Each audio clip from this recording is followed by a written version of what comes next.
Hi, I'm Jennifer Priest from Hydrangea Hippo, and today I'm going to share with you how to create this really cool scrapbook album cover using Jamie Doherty's BloomGirl stamp, and this one is called Sharon. Also some of her flowers and some of the new Art Basics line from Prima, which is the company that produces Jamie's BloomGirl collection. So you're going to need some flowers and this really cool craft album from Jamie Doherty, and you don't want to throw anything away. A lot of the stuff with Prima is packaged with some really cool stuff, so save that tag, don't throw it out because we're actually going to use it. You want to take all the pages out of the album while we're doing all this mixed media stuff so that we don't get anything on them that we don't want on there. And I'm taking some of Prima's new chalkboard paint and putting that here onto the album. Now this chalkboard paint is really thin, so you can get this kind of soft effect with it. So I just kind of brush that on there loosely, let that dry, and then now I'm using some of the Art Basics matte gel medium as a decoupage medium. So I painted some of the gel medium on, and then I'm just tearing different sections of book pages and putting those on. And you want to make sure that you have a good layer of the gel medium down, put the paper on, and then put another layer of the gel medium on top. And I end up painting the whole cover with the gel medium because it has a little bit of a shine to it and it kind of changes the craft paper look a little bit. So I just went ahead and painted the whole thing so that it wouldn't look kind of weird on one side. So I'm just tearing little bits of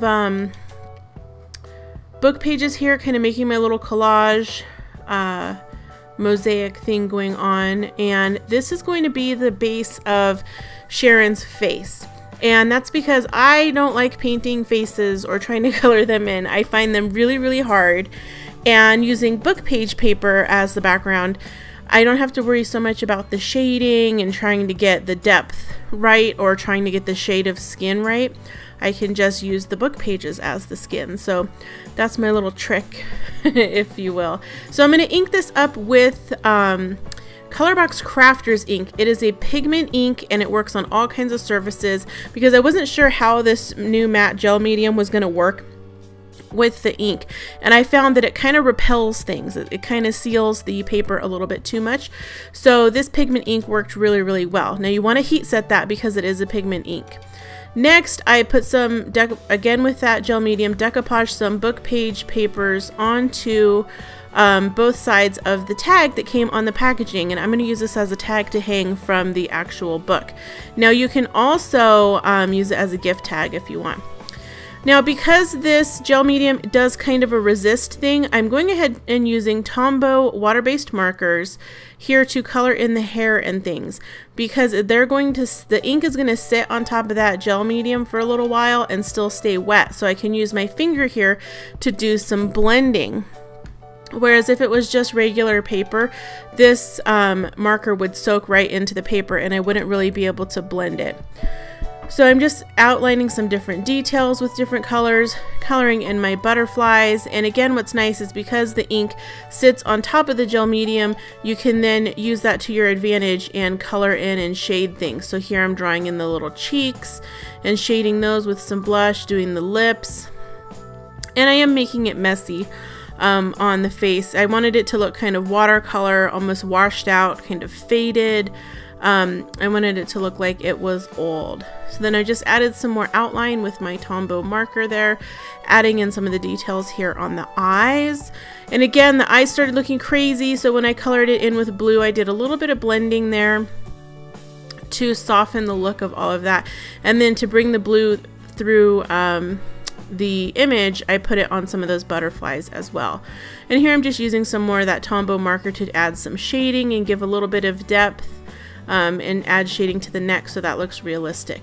Now I'm using a rollograph stamp wheel from Clear Snap here to add some text, and I'm also going to use it to add some little dots on, and I'm using the Crafters ink as well as some archival dye ink, and then I'm going to add some of those Bloom collection flowers that match really, really well. I'm just using hot glue to add those because hot glue is super easy and fast, and I really like it for things like mini album covers because if people are touching it a lot, you don't want stuff falling off.